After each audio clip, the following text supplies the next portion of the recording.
Hey guys! I'm here with my lovely co-host as usual.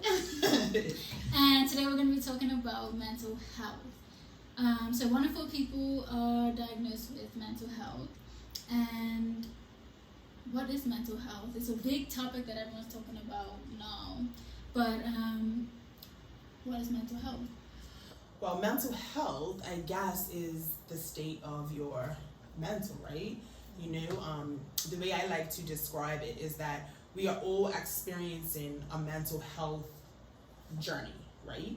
And the spectrum goes from mental wellness to mental illness, and we kind of move through that spectrum. And so mental health is where you are, like where are you on that spectrum?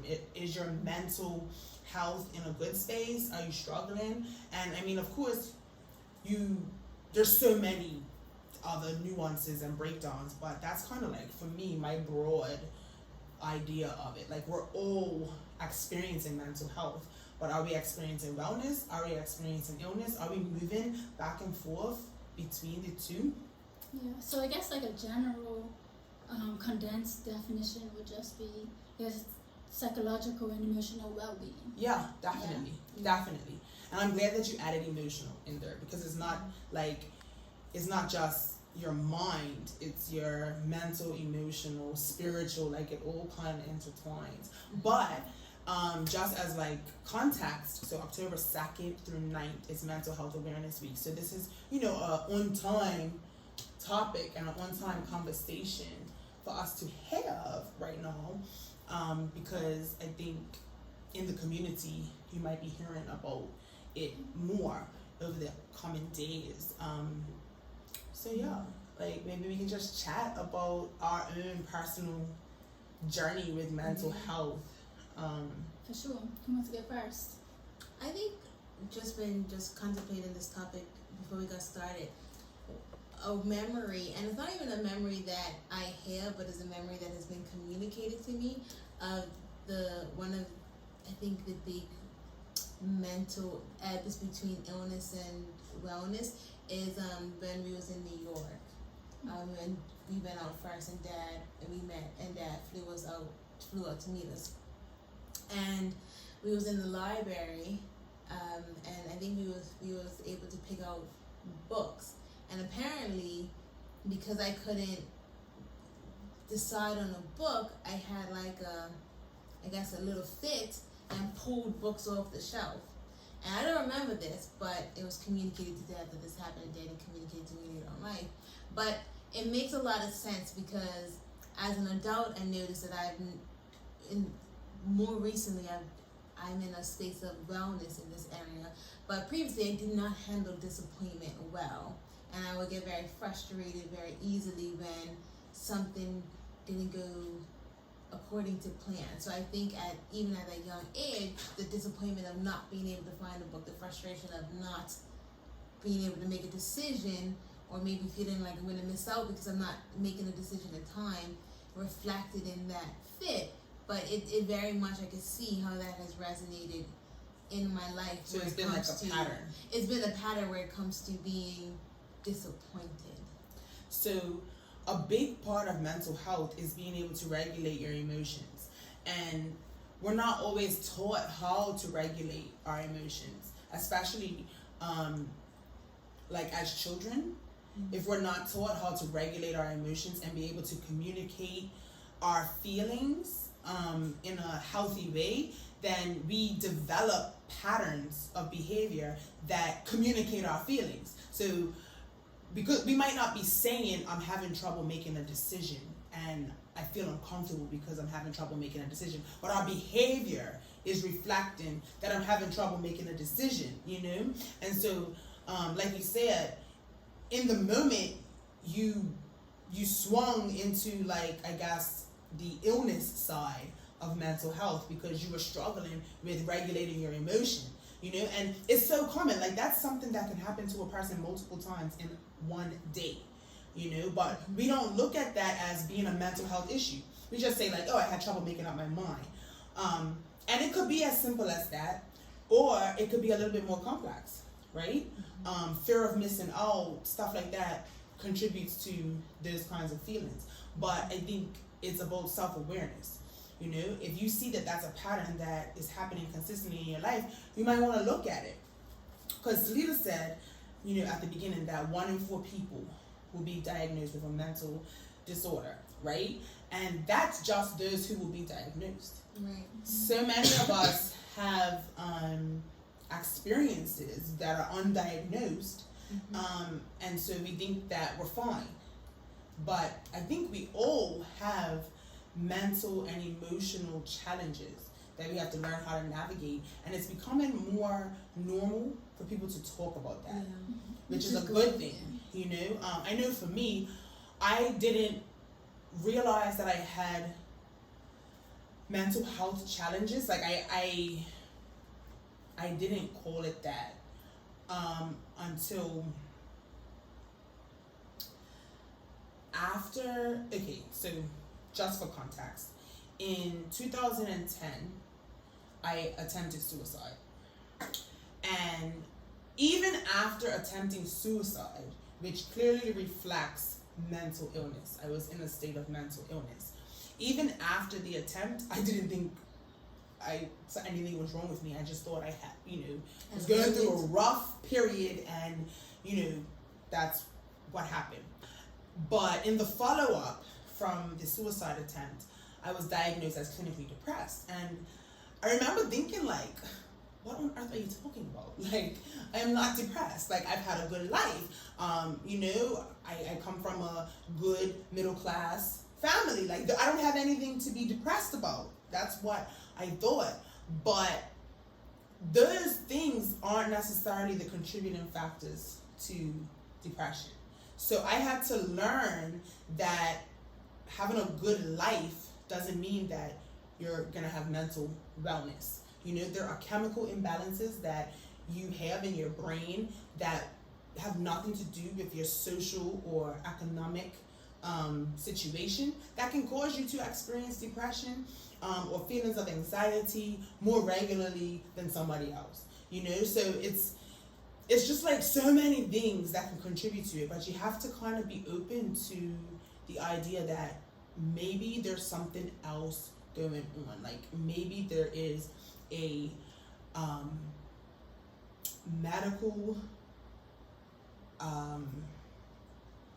condition or symptom or that unaddressed trauma. Yeah, unaddressed trauma. And so like those kinds of things, unaddressed trauma leads to, in a lot of cases, some of these mental health challenges, anxiety, depression. That was definitely the case for me.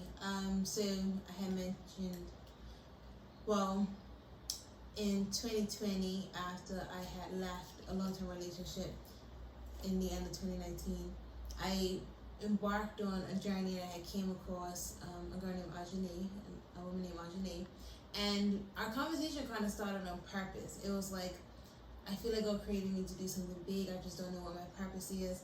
And I think I was experiencing a lot of highs and lows, like feeling high, like okay, I'm doing what God, maybe what God called me to do, and lows were like, I just don't feel like I have any direction.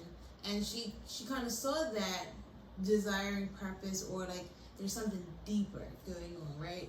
And so I embarked on a life coaching journey with her, and during that time we talked about like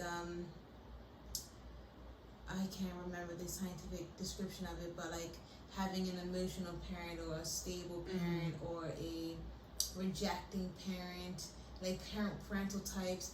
We had dived into just conversations that really helped me to highlight I'm making a lot of decisions, or I'm reacting and responding to things based on unaddressed emotional traumas, because I was never like raped or physically abused or things like that, but there was definitely like emotional moments that planted lies that I made decisions from later on in life, such as the need of external validation from another person, or to be chosen, to be wanted. Those come from a trauma, an emotional trauma that I experienced, and I didn't realize that a lot of my high-low personality, or the way I responded to things, so emotionally high or emotionally low, was connected to unresolved traumas in childhood, and I think I experienced what I will call big feeling moments, because like I wouldn't have said I was depressed, because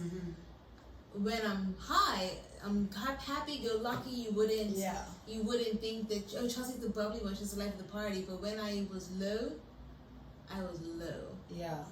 And I can see how I went through bouts of depression, and I couldn't recognize that until I was starting to identify, like, there are unaddressed moments in my life that have me believe in these things, and I made decisions in life based on those things. And that's important because, mental health spans from mild to moderate to severe. So, people, like, a lot of times we stereotype people. So we have this idea that somebody who's struggling with their mental health is, on the street having fits, or they're schizophrenic, they're bipolar, and they're showing like these major outward symptoms of mental health crisis. But those are the more severe cases, and it generally doesn't start that way, right? A lot of people are dealing in their daily lives with mild mental health illness, and because they don't give it that name, they don't seek help for it. And help could be as simple as getting a therapist and having talk therapy once a month to talk through some of your feelings so that you're not holding them inside, right? Or maybe someone with more moderate or severe mental health challenges might need to be regulated through medication, or they might need more intensive therapy, like they might actually need some cognitive behavioral therapy. Like it's a lot, and I think now because it's becoming trendy, we have people saying, oh, I had to stop talking to her because for my mental health, or I'm taking a mental health day, and those things are good. It is good to practice, radical mental health care, but it's also important to be honest with yourself and say, I be having these days where I'm feeling really, really low, or I have severe mood swings. Maybe I should look into this. Maybe this is more than, oh, I'm just going through something, but you have to be brave enough to say, like, something might be wrong. And for me, that came, like I shared, I attempted suicide. Something was wrong. You know what I mean? And thankfully, the hospital, they didn't just discharge me to go home. So, in Bermuda, and I think around the world, if you are hospitalized for a suicide attempt, you have to go and have mandatory mental health treatment. And so I had to go to the Mid-Atlantic Wellness Institute for 3 days before they released me. And, I'm sharing very openly because it's important that we have these conversations without judgment.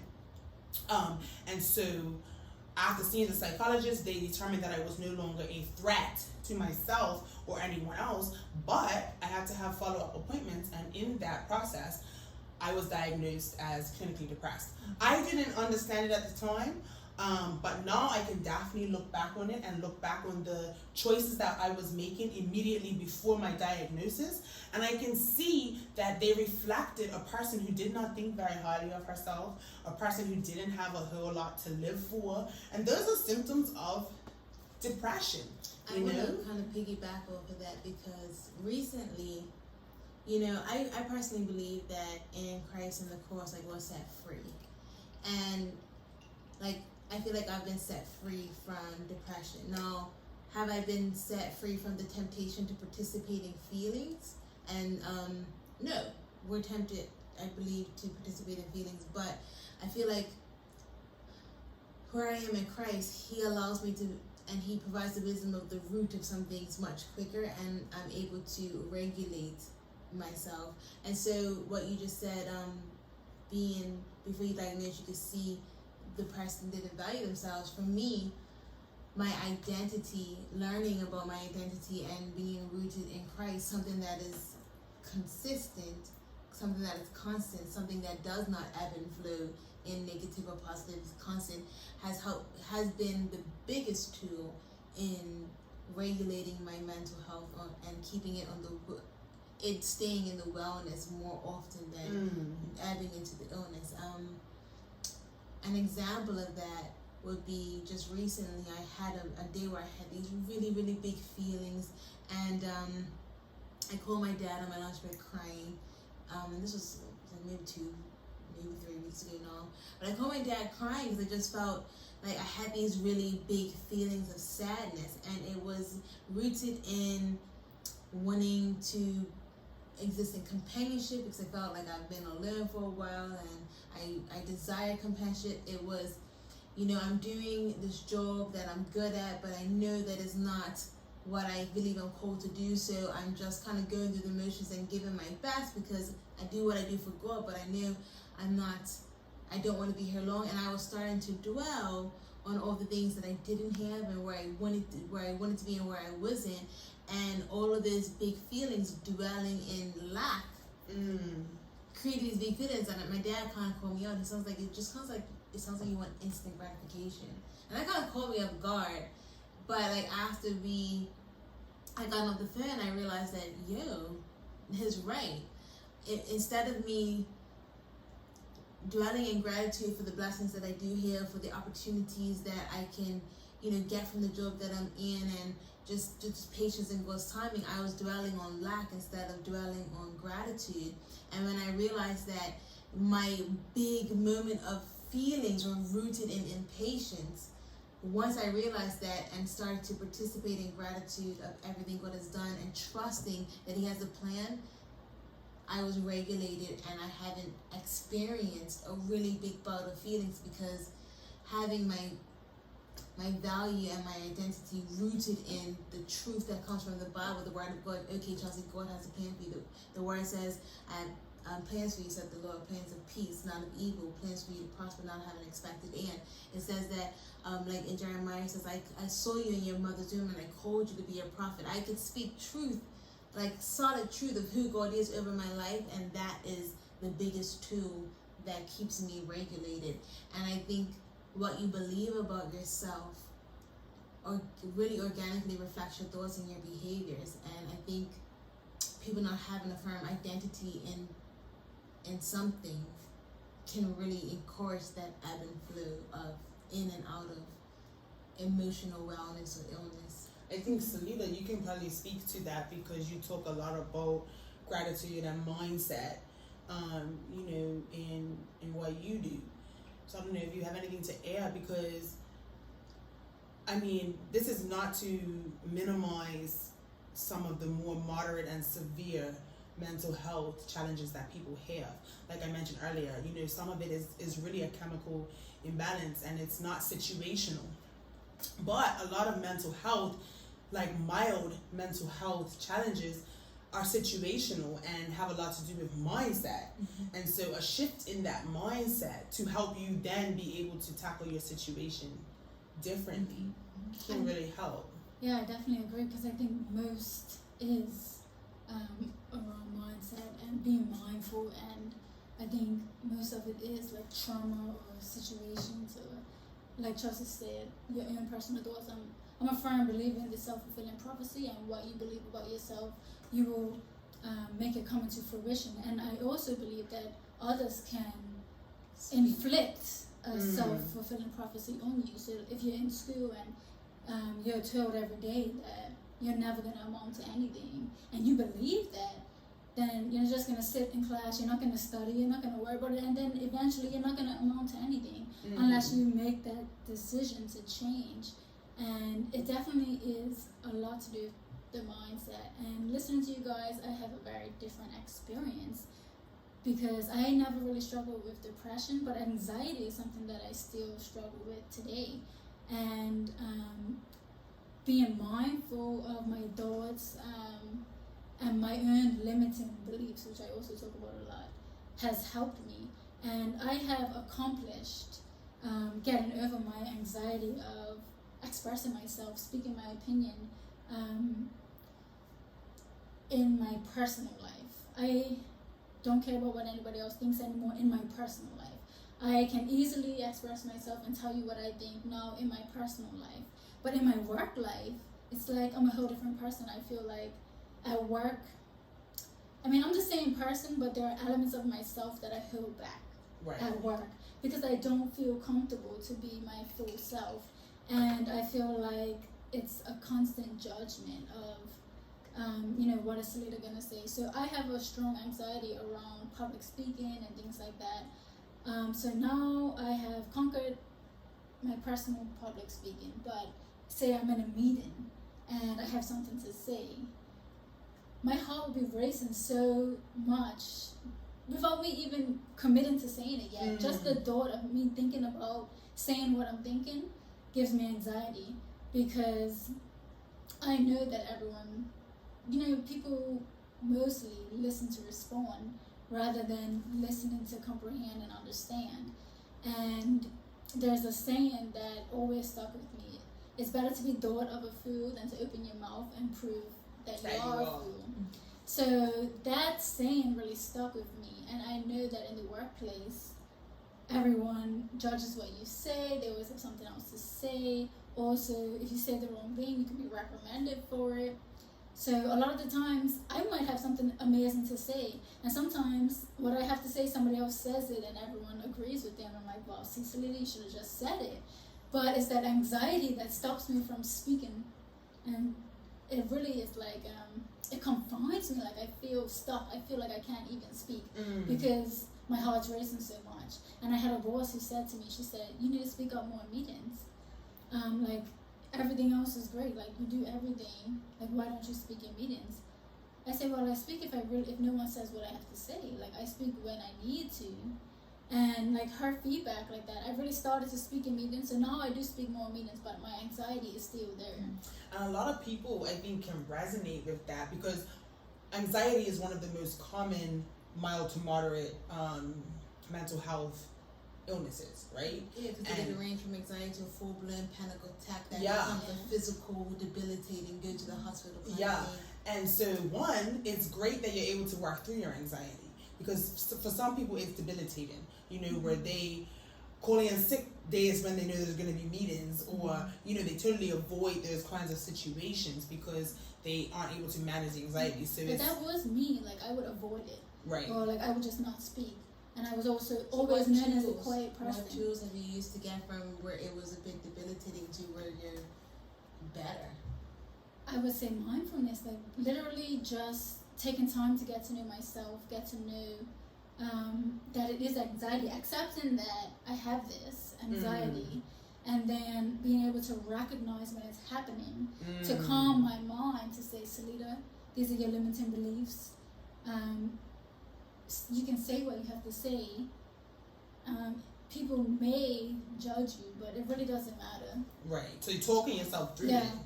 Yeah. And really saying, like, why do you think this way? So I think a lot of my anxiety stems from wanting, like, the pressure that was put on me to, like, accomplish so much. I felt like I had to do everything perfect between church. Between church and also home life. I feel like expectations were set that we needed to reach and accomplish. And that gave me anxiety because it's if I do something that doesn't line up to the expectation, then people are gonna judge me. People are gonna think certain things about me. I'm going to be a disappointment to whoever's expecting a certain output from me. And it's very interesting you say that because growing up in divorced parents, we had different expectations from different parents. So what one parent needed of us, the other parent didn't, and even fluctuating between the spaces of being what one parent may need and not needed in that way. It's putting on different hats and performing in different spaces. Yeah, that I resonate with that too. Not the divorced parent part, but just the expectation. So another thing that I've come to realize about myself is that my desire to overachieve, my ambition, even like my OCD. We joke around all the time about me having OCD, about things being clean. I really do have OCD. She was sorting through seaweed in the ocean. We're gonna go there. I was probably having a mental health crisis. because I didn't even know about that. I really was sorting through this. I mean, I hate It's like seaweed. shaking up and throwing it like, anyway, sorry. No, but that's what I do.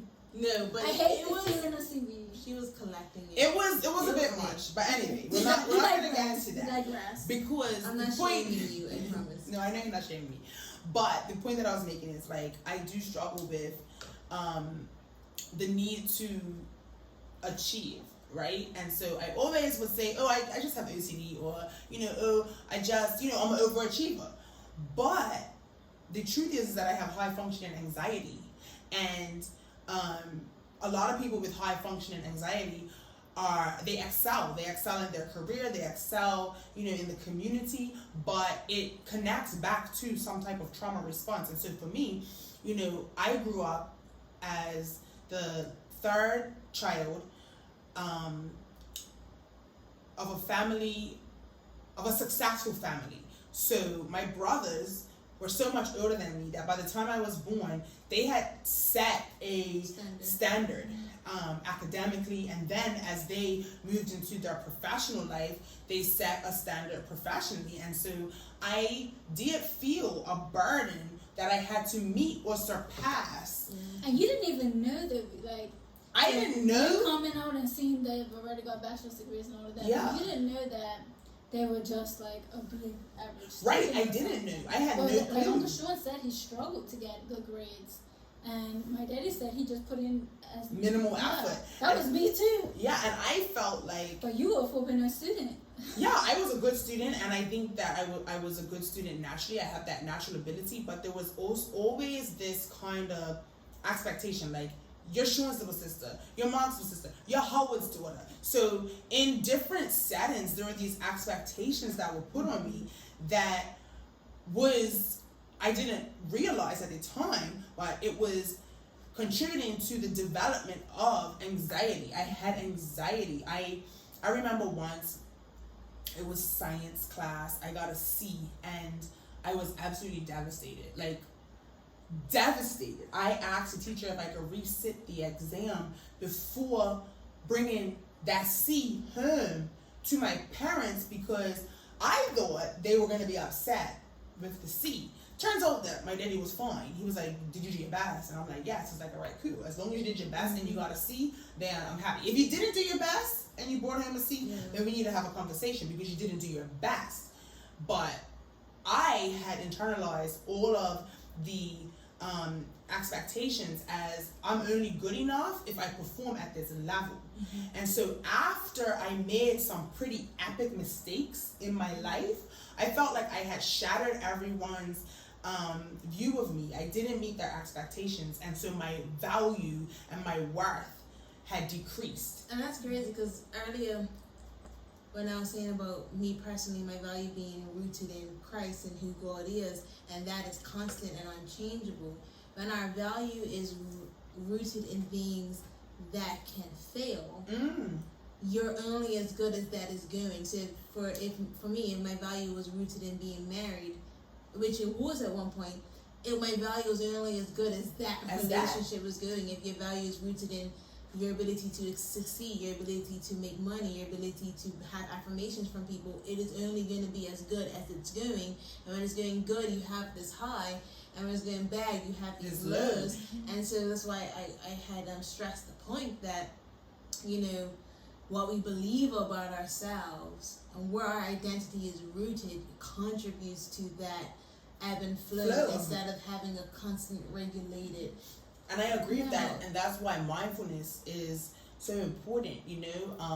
Now I think while I'm still an overachiever, that's a quality about myself that is hard to break, but I recognize when that quality is impacting my mental health.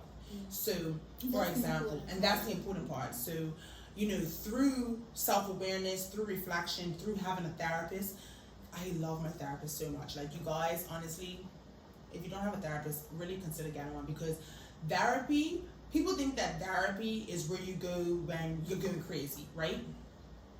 Therapy keeps you from going crazy. So I really encourage you to consider that. Therapy is simply receiving another perspective that Yeah. you of what you're thinking about that you might not have achieved on your own. On your own, and it's a safe space. And that's what I wanted to say when Salita was saying that. When she was saying that at work, because she's not comfortable, she experiences more anxiety because in her personal life she is more comfortable with the people to assert herself because. Well, I'm assuming. Well, I know I can't get fired. I can't really get reprimanded. Right. You might not agree with what I say, but I don't care. Right. Whereas if I'm at work and then like I say something to offend my boss, it might like have a trickle effect. So being in a safe space, and I guess I'm not a parent, so like creating a safe space for your children to be able to express themselves contributes to healthy adults. You know, Communication. being in a safe relationship to be able to, a romantic relationship, to be able to express yourself and not feel like I'm going to lose this relationship or be rejected. Being in a safe space and a safe environment is very much hand in hand in experiencing, I think, the ability to stay regulated and healthy. No, definitely. And so as I was saying, like I have a therapist. And I've had other therapists before, but earlier on this year, I want to say April, I had an anxiety attack, and it was a really, really bad anxiety attack. So just for context, in around 2009, I experienced my first, or I identified it at that time as my first anxiety attack. So earlier this year, I had like a debilitating anxiety attack, and it was the first one that I had in about probably 12 plus years, because several years ago I had an anxiety attack and I was actually given medication for anxiety.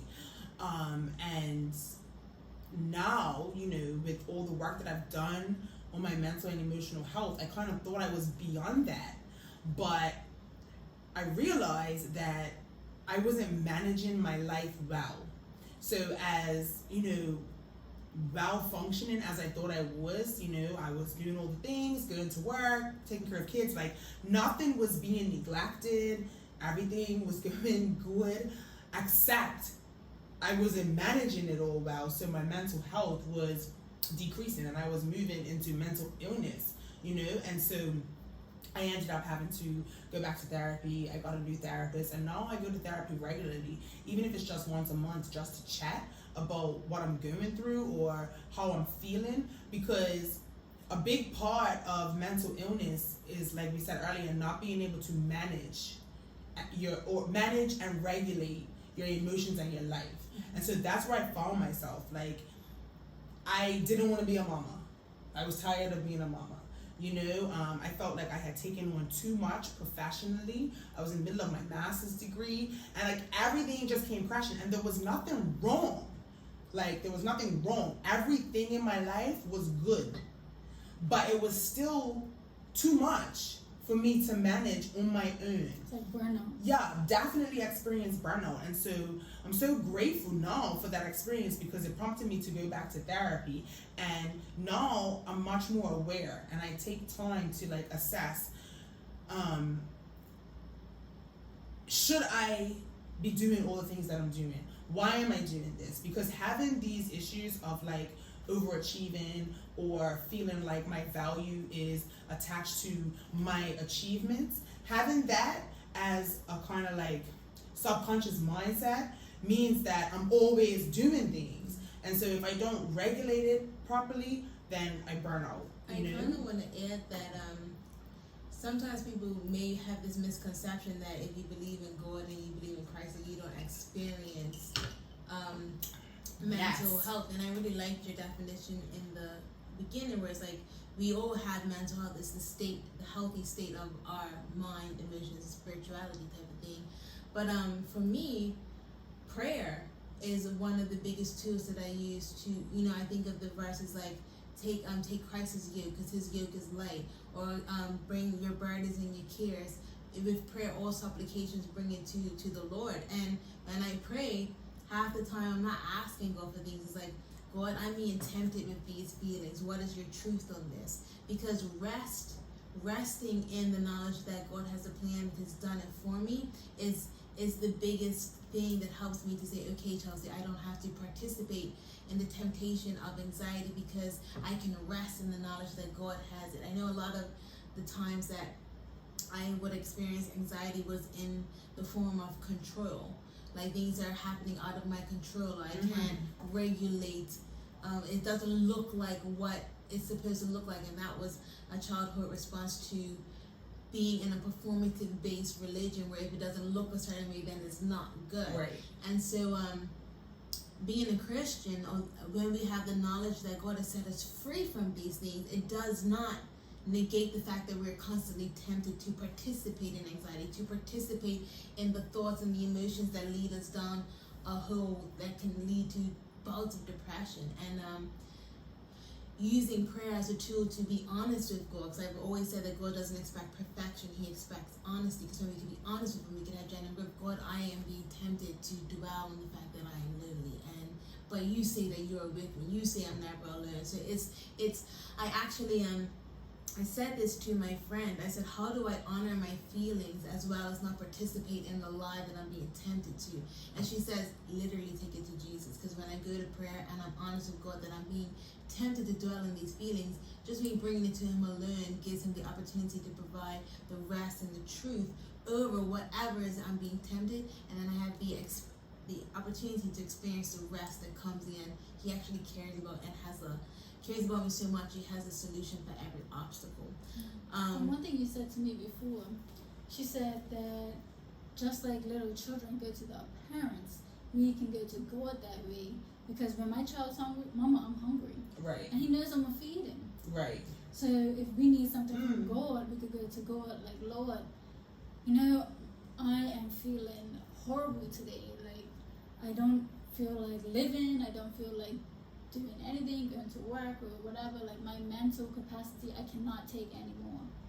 And we can just go to Him with boldness, knowing that He would help us. And it's crazy because I've been a high functioning Christian in the past where it's like, but God's got me, so I'm okay. And like Emma's trying to hammer the like, but God's got me, so there I can't experience a negative feeling because Jesus. Like, right. No, I'm honest, like I am being tempted and I am experiencing this feeling. Lord, this is what I'm experiencing. I think I'm glad you brought that up, and my view on it's a little bit different, not really because of my view on faith, but just because of my understanding of mental health. Some people require more than that. For some people, praying about it won't be enough. And I think that I advocate for therapy. Yeah. But you can have therapy and right. And so but prayer's not enough. Right. So like you can pray for the strength. Yeah. So and if prayer that He will give you if prayer is something that you participate in, and that's the way that you communicate with God, then pray. But also understand that there's no shame in needing more, and I think that God has provided those tools and those people, to be able to assist us. And I think that message can use amplification in faith spaces, because a lot of people are taking their suffering to God or to church, and God has provided other tools for them to use, and they're not using it, and they're saying, God, why am I not being delivered from anxiety? Why am I not being delivered from depression? It's you're not using the tools and the resources, or you're continuing to actively participate in things that create anxiety and create depression. And I think I mentioned it earlier, when I talked about my suicide attempt, when I looked back on the life that I was living, of course I was depressed. Yeah. Of course I was depressed. I was in a toxic relationship. I was choosing to participate in that. I was choosing to abuse substances. So, of course, that showed up in my mental health, right? And so we have to be 100 with ourselves. This is where self-awareness is so important. You have to be 100 with yourself. I had to be 100% honest with myself when I started to experience anxiety again this year, that I was taking on too much and that I wasn't managing it well, and that I needed assistance. I could have just talked to God about it, but I needed more than that, right? And we have to start being honest with ourselves that we sometimes create situations in our life that are not good for our mental health, we sometimes stay in relationships, jobs, whatever, that are not good for our mental health, and we have to take responsibility for that, And then, of course, there are the circumstances where people are predisposed to mental illness. Bipolar can be genetic. You know what I mean? Some mental illness is actually, like we talked about earlier, it's a chemical imbalance in your brain. And so you also have to take that seriously and look at your family. The point I'm making is there's more to it than take it to Jesus. For me. Yeah, I definitely wasn't saying that. I can't speak for Yeah. But what I was saying was that... I definitely wasn't saying that. Yeah. I think that's a tool that... Right, that's a tool. And God brought me to a life coach who's a faith-based life coach that gave me tools that in prayer I can implement the tools that has been given to me in other areas. So it's not the end-all be-all. That's not what I was saying. Yeah, no. And it's not so much that I thought that's what you were saying. I just wanted to emphasize that we can't pray things away. It takes... Just like we participate in things that are not healthy, we have to damn participate in something different. I feel like that was a trigger for you, and I can see why. It is a trigger of the church, because everything is. They say take it to the Lord in prayer, like leave it. And then what? But what I do afterwards? I don't agree with that. I can understand why it was a trigger, but what I was saying was just, when you include God in your decisions in your life, it makes a difference, because we can repeat the same things over and over. I feel like God guides me to the correct way to handle what I need to do, and when I listen and then act, I can make things better. Totally. And that is a major trigger for me, and you probably noticed, because I think in another episode we were talking about something, and I had the same trigger, and I kind of questioned that mindset. And even up to today, if I'm having like a challenge or something, I talk to my mom about it, she'll be like, oh, just pray about it. And I'm like I want to slap her, because I'm like, sis, I need $10,000. What are you talking about? You know what I mean? Yeah. But yes, pray about it. Take it and then what? Because I have seen so many times people praying about things and not taking responsibility and not making different choices, and I don't have time for that. And so I just had to make sure that for me, if I'm encouraging anyone to do anything as far as mental health is related, it's action. And prayer is one action that I think requires another action afterwards. Like, you pray about it and then you have to do something too. Like you were saying earlier, you have to prepare for what you're praying for. Yeah. And sometimes that action may be being still. Maybe being still and sitting in, waiting for wisdom, that actually may be more active and seeking other tools and counseling. So, Yeah, like we have to act. Yeah. And so to wind down this conversation, do you think that mental health is limited to a group of people or a type of person?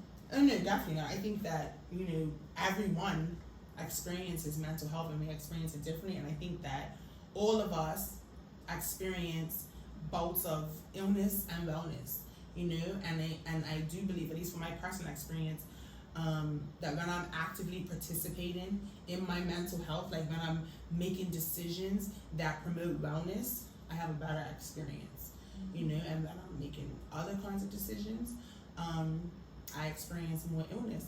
And then sometimes things happen, like death, right? Death is one of the things that, sent me back into depression, losing my brother, but I had tools that I was able to use to prevent me from spiraling totally. So I just think, I actually believe that we are all one situation away from mental illness. We're one situation away. None of us are exempt. Something can happen in your life that knocks you right off, and it takes intentional work and care, just like how you would intentionally care for your body. You have to intentionally care for your mind and your emotions. So I think that we're all impacted by it. Definitely. So and just to conclude, Renee has something coming up on October. Oh, yes, on October 9th. So, like I mentioned, October 2nd through 9th is Mental Health Awareness Week.